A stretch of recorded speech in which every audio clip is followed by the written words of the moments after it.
দেখুন, গরিব দুস্থ মানুষদের উদ্দেশ্যে আজকে আমাদের একটা বস্ত্রদান অনুষ্ঠান ছিল। আমরা আমাদের বনগাঁর নেতৃত্বদের মাধ্যমে এই অনুষ্ঠানটা আমরা করছি। কিন্তু অ্যাকচুয়ালি এগুলো তো রাষ্ট্রের দায়িত্ব, সরকারের দায়িত্ব। সরকার ব্যর্থ হচ্ছে বলে আমরা সরকারকে একটু জানিয়ে দেওয়ার জন্য আজকে আমাদের অনুষ্ঠান। আজকে আপনি বললেন এখানে আপনাকে সভা করতে বাধা দেওয়া হচ্ছিল এবং বিভিন্ন বাধার সম্মুখীন হতে হচ্ছিল, কি বলবেন এই বিষয় নিয়ে? দেখুন, রাজ্য সরকার, তৃণমূল পরিষদের রাজ্য সরকার, এটাকে তারা নিজেদেরকে রাজা বাদশাহ আর বাকিদেরকে প্রজা হিসাবে ট্রিট করছে। গণতান্ত্রিক রাষ্ট্রে এই রাজ্যেতে প্রত্যেকটা মানুষের অধিকার আছে বিভিন্ন জায়গায় সভা সমাবেশ করার। কিন্তু আমরা লক্ষ্য করছি, গভীর উদ্বেগের সাথে লক্ষ্য করছি, যেভাবে আইএসএফের বিভিন্ন সভা সমাবেশকে বানচাল করার জন্য অপচেষ্টা চালাচ্ছে, সেটাকে আমরা ধিক্কার নিন্দা জানাচ্ছি। আজকেও চেষ্টা হয়েছিল আমাদের প্রোগ্রামকে, তা আমরা সাকসেস হয়ে উঠতে পারিনি। লোকাল প্রশাসন যারা আছেন, যারা কর্তারা আছেন, তাদেরকে আমি ধন্যবাদ জানাই। তাদের সহযোগিতা নিয়ে তারা নিরপেক্ষতা বজায় রেখে আমাদের প্রোগ্রামকে আজকে সুষ্ঠুভাবে সম্পূর্ণ হওয়ার সহযোগিতা করেছে। রাজ্যের স্বাস্থ্য ব্যবস্থা নিয়ে একটা জিনিস বললেন, যেখানে রাজ্যের মুখ্যমন্ত্রী স্বাস্থ্যমন্ত্রী, কি বলবেন?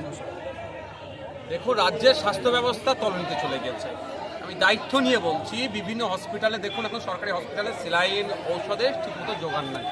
যেখানে মৌলিক অধিকারের মধ্যে পড়ছে, জনগণ অসুস্থ হলে তাকে সুস্থ করার দায়িত্ব হচ্ছে রাষ্ট্রের। সেই রাষ্ট্র আজকে সম্পূর্ণরূপে ব্যর্থ।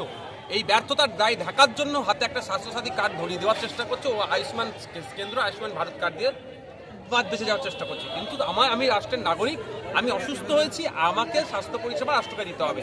তার যখন দরকার লাগবে ঔষধ সেটা দিতে হবে, যখন স্যালাইনের প্রয়োজন হবে সেটা দিতে হবে, যখন বিভিন্নভাবে আপনার আলট্রাসোনোগ্রাফি থেকে শুরু করে ইউএসজি থেকে শুরু করে এক্সরে থেকে শুরু করে যে পরিষেবাটা দরকার সেটা নাগরিককে দেবে। এটা সম্পূর্ণরূপে ব্যর্থ হয়েছে। আপনারা কদিন আগে দেখলেন, গতকাল কি মনে হচ্ছে, কলকাতায় একটা নামি দামি মেডিকেল কলেজের থেকে একটা চিঠি লিখছে যে পর্যাপ্ত পরিমাণে স্যালাইন নাই, সেটাকে সরবরাহ করার জন্য। তাহলে এটা কি হচ্ছে? এটা রাজ্য চলছে, এটা একটা সরকার চলছে, এটা একটা সার্কাস চালাচ্ছে। এই জন্যই রাজ্যের যিনি স্বাস্থ্যমন্ত্রী আছে, সেটাকে জন্য এটা সমাধানের জন্য পন্থা আছে, সেই পন্থা নিতে চাইছে না। দেখুন, সব জায়গায় যদি সঠিকভাবে চালানোর চেষ্টা করে, তাহলে বিরোধীদেরকে একটা সে রাখা দরকার।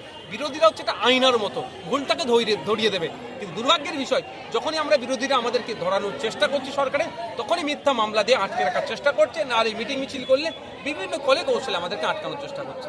আপনি বললেন রাজ্যে বঙ্গ সম্মেলনের নামে মৎস্য হচ্ছে, কি বলবেন এই বিষয়ে? জনগণের ট্যাক্সের টাকাটা রাজ্য সরকার উচ্ছন্নে দিচ্ছে। এই শিল্প সম্মেলনের নামে এটাকে মৎস্যবে পরিণত করেছে। 17 লক্ষ 600 কত কোটি টাকার কত হাজার কোটি টাকার একটা এই বিগত বছরগুলোতে ইনভেস্ট করবে বলে অঙ্গীকার করেছিল। কিন্তু ইনভেস্ট কত হয়েছে? 5%-এর নিচে ইনভেস্ট হয়েছে। তাহলে এই ইনভেস্ট করার জন্য যারা আসছে, থাকছেন, খাচ্ছেন, স্টার হোটেলে থাকছে, এক একটা প্লেটের খরচ প্রায় 4200 টাকা। টাকাটা কে দিচ্ছে? জনগণের ট্যাক্সের টাকা।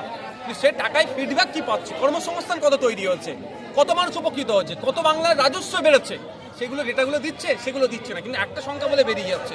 সেই সংখ্যার খেলা তো আমরা ভালো করেই জেনে গিয়েছি। কুম্ভ মেলায় যে পদপিষ্ট হয়ে মানুষ মরছেন, আপনি বললেন যোগী সরকার কুম্ভ মেলার আয়োজনে সম্পূর্ণ ব্যর্থ, কি বলবেন?